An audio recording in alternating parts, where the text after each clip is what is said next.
సన్నివేశం. తన భర్త కోప్పడ్డాడని ఆవేశంతో ఆవేదనతో అలిగి పుట్టింటికి వచ్చిన కూతురితో బాధ్యత గల ఓ తండ్రి సంభాషణ మీకోసం. భార్య కోపాన్ని కుటుంబ బాధ్యతల్ని కలిపి మోయాలంటే భర్తకు భారం పెరుగుతుంది.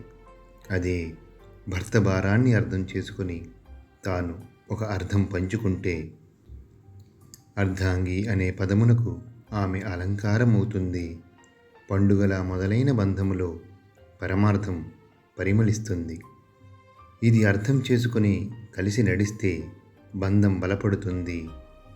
ఆ బంధానికి అర్థమే లేదు అని విస్మరిస్తే జీవితమే కనుమరుగవుతుంది. ఈ వీడియో కనుక మీకు నచ్చితే ఒక లైక్ చేయండి. మీ అభిప్రాయాన్ని కామెంట్ రూపంలో మాకు తెలియజేయండి. అలాగే ఈ వీడియోని నలుగురితో షేర్ చేసుకోండి. ఇప్పటి వరకు మా ఛానల్ని మీరు సబ్స్క్రైబ్ చేసుకోకపోయి ఉంటే సబ్స్క్రైబ్ చేసుకోండి. కంటెంట్ మీకు నచ్చుంటే మీకు తెలిసిన వారికి కూడా సబ్స్క్రైబ్ చేసుకోమని చెప్పండి. ధన్యవాదములు.